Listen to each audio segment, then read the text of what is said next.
Good morning, Terraria players, and welcome to my review of Pinkymod, version 1.5.3 for Tmod Loader 1.3.5. As with all videos this month, I have a goal to reach 250 subscribers by the end of the year. If I do, I will do a stream where I go for 100% achievement sometime in January, in Terraria. Do it, the burger appreciates it. Now let's get into the review of Pinkymod. To start off, let's talk about the mechanics of the mod and some feedback about said mechanics. To start, Magitech and Mana Steel. Magitech is very strange how it works, and I still haven't quite wrapped my head fully around Magitech itself, and I think it works like this. Place a battery that generates energy from a source. Could be trees, daytime, or just nuclear energy. You then connect it to a thing that uses the energy, such as the Albumin Plane Artifact Pedestal from Mana Steel. It does a thing based on how much energy you can generate. That seems like about it. I think I might be missing a detail or two. For feedback, it's really not clear at all how to use any of this mechanic. I learned Mana Steel only through asking in the Discord, and that's the only Magitech thing I use. I tried to find more stuff that used the energy from Magitech, but could only find turrets, and you can grow life fruit. That was about it. The wiki page for Magitech isn't even accessible on the Pinkymod wiki, so I was pretty stumped on what to do with it. For feedback, the system has potential if it's really fleshed out more and made clearer how to do and what items work with it. Just turrets and Mana Steel bars is a bit narrow for its potential. I can see it being a much better mechanic if it got more love. Right now it's just kinda there for Mana Steel, and that seems to be about it. I like Mana Steel because it's strong. I don't like Mana Steel because of how convoluted it is to get. The next big mechanic is the obvious, subworlds, the highlight of the mod, and done very well. I'll go over each subworld later on. This is just feedback and information on the mechanic itself. How it works is very simple. Get the Traveler NPC to spawn, then find quest items that will let you go to the subworlds. That's it. That's how to do it. Unlike Magitech, this is a very clear mechanic that's easy to understand. Go to the lad and travel. The only subworld that doesn't need the Traveler is the Void, which is accessed at the bottom of the dungeon. This system works really well. If only the Traveler would stay still when you actually go to the subworlds themselves instead of just wandering off 500 feet away from where you spawn. It's also nice that it doesn't need subworld library, lessening the load of mods that you have. Mineral Mirror, the next mechanic. How it works is that as you beat bosses, the Mineral Mirror shakes, and activating it spawns modded ore into the world.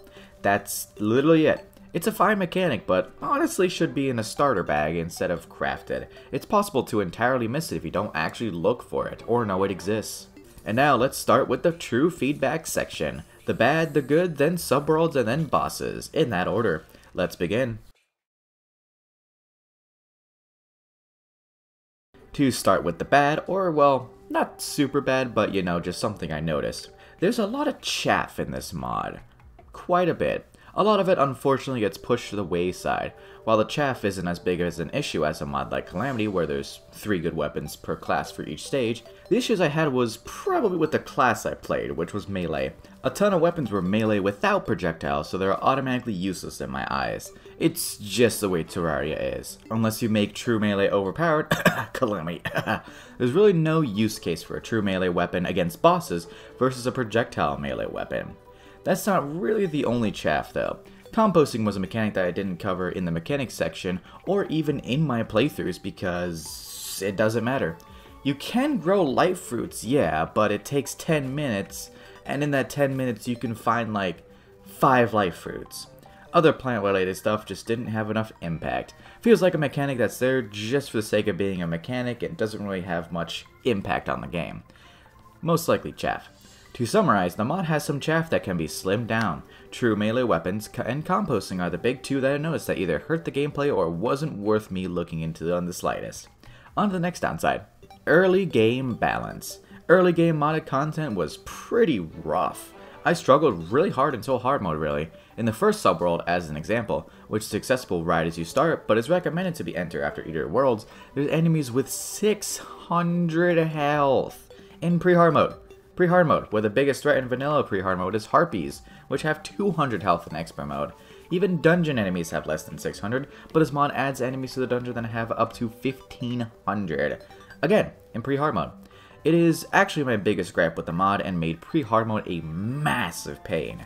I tried to use modded weapons primarily and they just weren't doing it against the overstated enemies the mod adds to pre-hard mode. That's really about it for my gripes. Now let's get to the good. The subworlds in general were fantastic, aside from the aforementioned overstated enemies. I enjoyed all of them. Very fun to explore and discover what mysteries were placed inside of them. I'm not going to rank them just yet, that's next, but I was very happy with them. They weren't like the subworld from Polarities, as much as I absolutely love the Polarities mod, where it was the samey, but subworlds in this mod were very diverse and had a ton of sub-biomes that were laid out in a way that made them more fun to explore. Even the caves in the Sancon mining facility were fun to explore because of the secrets it held. Very nice subworlds, good stuff. It would be nice to have more than one subworld in hard mode though, just a thought, because it's split 3 in pre-hard mode and then 1 in very late hard mode. Just a thought. Next is the overall progression in terms of gear. It is done well to the point where what you do matters. If you grinded the gems for each biomes, congrats, they matter in endgame. Stocked up on speculin or early, you'll need it for endgame stuff. Feels good when stuff you do early on matters later. Endgame stuff was also worth a grind to do. The gear you get when the Mind God was clapped was worthy of being endgame gear. It wasn't blatantly overpowered like some other endgame gear from another mod, Calamity, but it was still very strong. It's always nice to have something more than just Moonlord stuff for endgame in a mod, and this mod did it pretty well. Instead of fluffing up the endgame with a ton of random armor sets that don't really do much, instead it has one armor set that does a ton of really strong class neutral things, with an absolute banger of a set bonus too. While the pre-hard mode progression is not balanced well, the stuff you make matters there and can be relevant later on. It's nice to have a lot of stuff be relevant later on.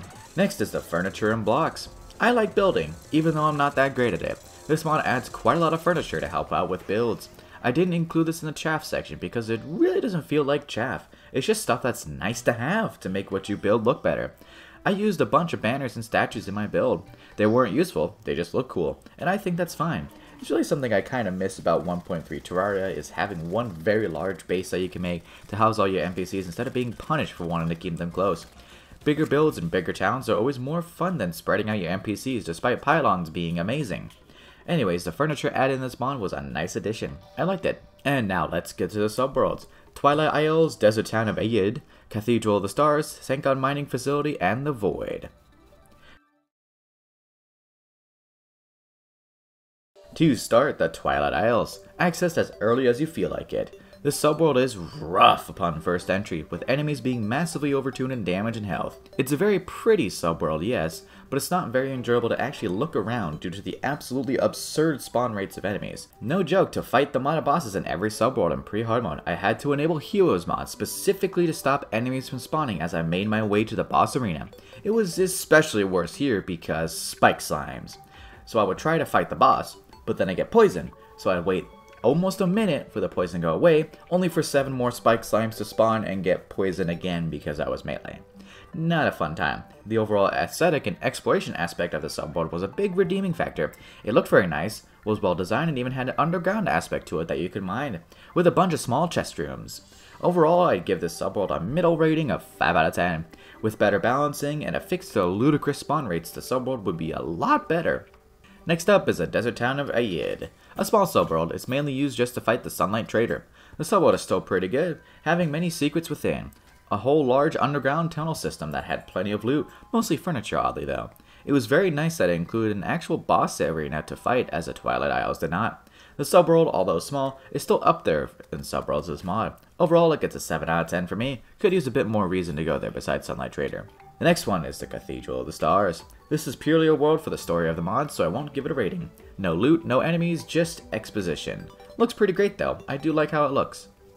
Now we get to the Sancon Mining Facility, probably my favorite subworld.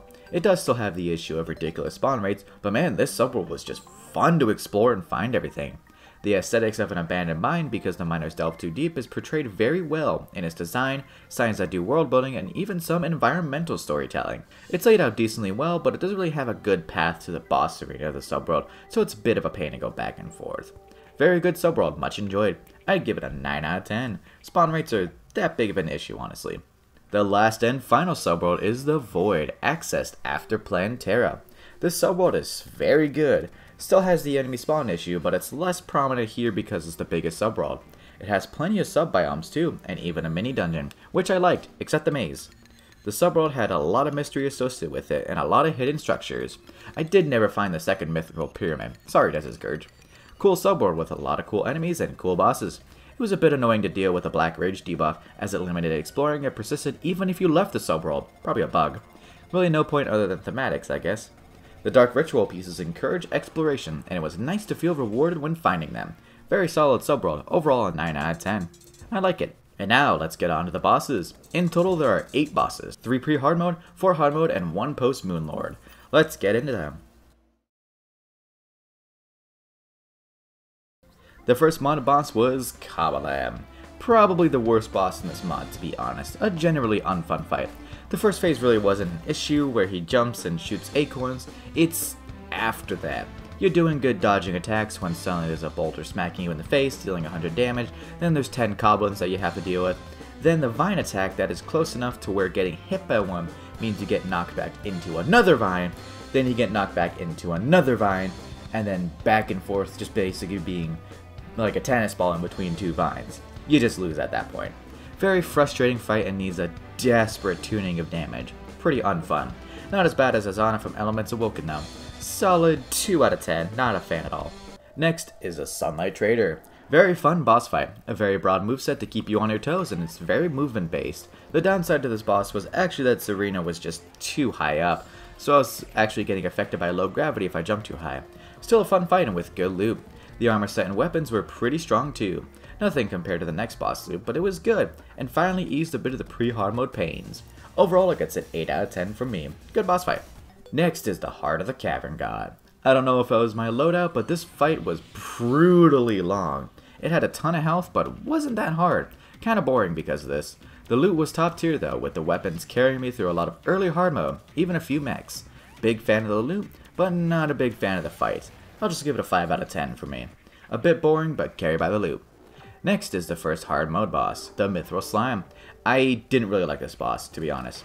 It's not as bad as Kabbalam, but it's pretty down there. It had an issue where a move it did went faster than the player can actually reasonably move at this stage of the game, and it summoned an absolutely absurd number of minions.